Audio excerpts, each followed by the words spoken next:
In this study, self-employment correlated significantly with planning investments.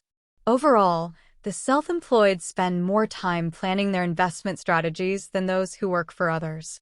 The self-employed, even those with middle incomes, typically integrate investment planning into their work lives. Most employees, in sharp contrast, have a set of job-related tasks that are independent of planning their investment strategies. Why is this so? Those who succeed among the ranks of the self-employed never take their economic position for granted. Most middle-aged people who are self-employed have seen good as well as bad economic times. They tend to offset the inevitable changes in their revenue by planning and investing. They must build and manage their pension plans by themselves. They have to rely on themselves for their current and future financial situations. More often than not, only the well-disciplined self-employed survive economically over the long run. But, you may ask, don't these people work long and hard? Yes. Most successful people who are self-employed work 10 to 14 hours per day. In fact, this is why many employees shy away from even considering going out on their own. They want something less demanding. They want to be employees. But most workers, even those with middle-level incomes, also work long and hard. As for employees who earn annual incomes in the upper 5 or lower 6 digits, much of their time and energy is allocated to their jobs. They usually don't have the benefit of writing their own job descriptions, and their occupational tasks typically don't include setting aside a few hours per week to plan their investments. In contrast, the self-employed, especially in the high-income category, have a different set of occupational goals. One of them is to become financially independent. Conversely, employees are too often fully dependent on their employers. Thus, they tend to be less self-reliant when it comes to planning their investments in a way that will facilitate accumulating wealth. There is another issue to consider in the planning equation. UAWs spend less time planning their investments than do PAWs, in part because of the nature of their investments. UAWs consider cash here cash and equivalents, such as savings accounts, money market funds, and short-term treasury bills, to be investments. UAWs are nearly twice as likely as PAWs to hold at least 20% of their total wealth in cash here cash. Most of these cash categories are federally insured. Most are easily accessed when consumption needs arise. And, of course, it takes less time to plan cash-related investments than it does to allocate wealth the way PAWs tend to do. PAWs are more likely to invest in categories that usually appreciate in value but do not produce realized income. They tend to have a greater percentage of their wealth invested in privately closely held businesses, commercial real estate, publicly traded equities, and their pension plan annuities and other tax-deferred categories. These types of investments require planning. They are also the foundation for wealth. UAWs hold a larger percentage of their wealth in motor vehicles and other assets that tend to depreciate. Active or INACTIVE trader. Nearly all 95% of the millionaires we surveyed own stocks. Most have 20% or more of their wealth in publicly traded stocks. Yet you would be wrong to assume that these millionaires actively trade their stocks. Most don't follow the ups and downs of the market day by day. Most don't call their stockbrokers each morning to ask how the London market did. Most don't trade stocks in response to daily headlines in the financial media. Do you define active investors as people who, on average, keep an investment for days? Of the millionaires we interviewed, fewer than 1% of those who own stock are in this league.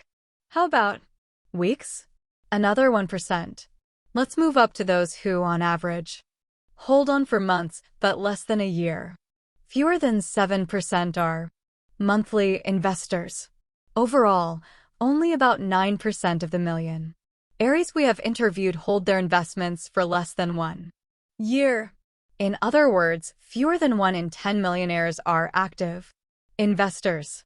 1 in 5, 20%, hold on average for a year or 2. 1 in 4, 25%, hold for between 2 and 4 years. About 13% are in the 4 to 6 year category.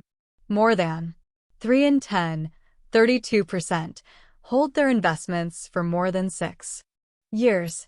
In fact, 42% of the millionaires we interviewed for our latest survey had made no trades whatsoever in their stock portfolios. In the year prior to the interview, the so-called active investor is one of the more difficult types of millionaires to find for interview purposes.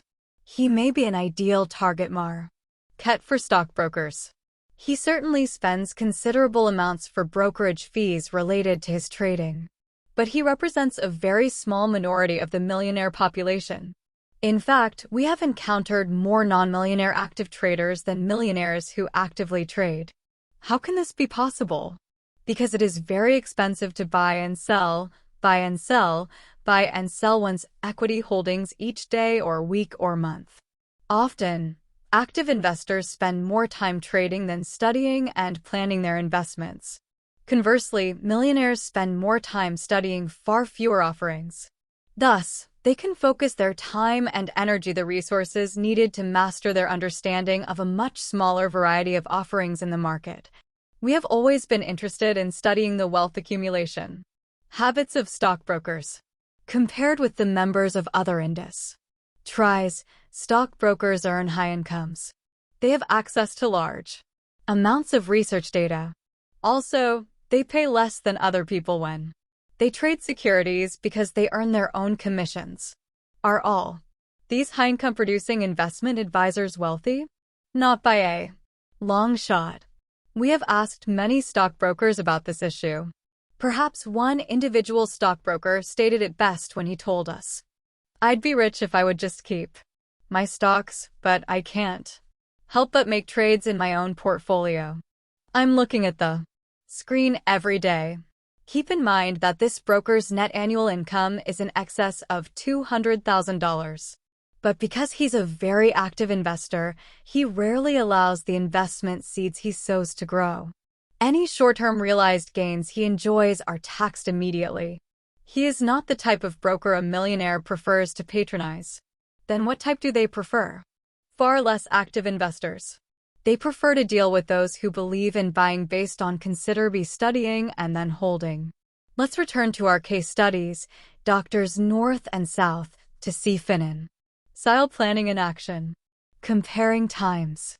Drive North allocates about 10 hours in a typical month, or 120 hours a year, to studying and planning his future investment decisions. See Table 3 to 6. In contrast, Dr. South allocates 3 hours a month, or fewer than 40 hours a year. Who spends more time managing his current investments? Again, the answer is predictable. Drive North, on average, allocates about 20 hours a month, or 240 hours in a typical year, for this purpose, while his counterpart reported spending only 1 hour per month managing his current investments. Certainly, this is a contributing factor to Dr. South's low net worth. Drive North is a focused investor. He has 2 favorite investment categories: agricultural land and stocks from the medical industry. First, a fellow I attended medical school with. He saved the life of a patient who believed in investing in grade A agricultural orchards. My colleague invested and told me about it. He told me that these people were very honest. I met them and agreed. I have been investing ever since, still invest ING regularly today. I have made most in the stock market from the medical industry, drug companies and medical instrument companies. I know this area. I do research on the medical drug field. That's what Warren Buffett does, invests in companies that he knows and understands.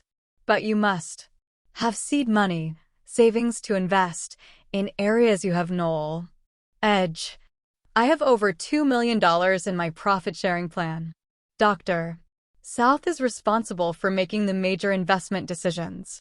In his family, it was his decision to have accounts at 4 different full-service brokerage firms. But surprisingly, Dr.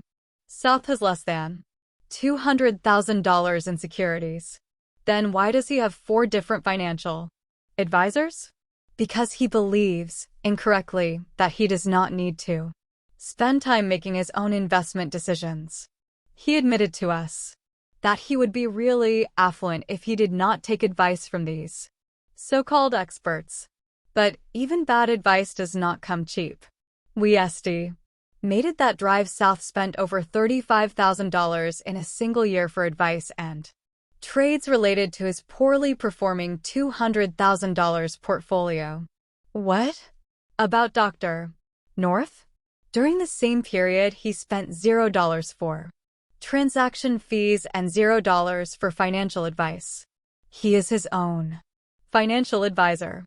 He rarely sells stocks. Also, there are no transaction fees for his direct investing in farmland and its products. Drive South, in traditional UAW fashion, has been burned by financial advisors. Too often people in his position respond to cold calls from brokers who are touting the stock of the week. Too often Drive South is late entering the upmarket and exits it too early. In sharp contrast, most of the PAWs we have interviewed make their own investment decisions. They take the time and energy to study investment opportunities. They consult with financial advisors, but ultimately their investment decisions are their own. Dr. South has a history of trading rapidly among his brokers' flavors of the month. He spends many dollars for these trades. If these flavors appreciate in value, they precipitate capital gains taxes. On the other hand, when stocks in a pension plan are traded, they're not subject to capital gains taxes. Unfortunately, Drive South is not a big fan of pension plans. We estimated that he had less than $40,000 in his plan at the time of our interview with him. WHORYO, your suppliers?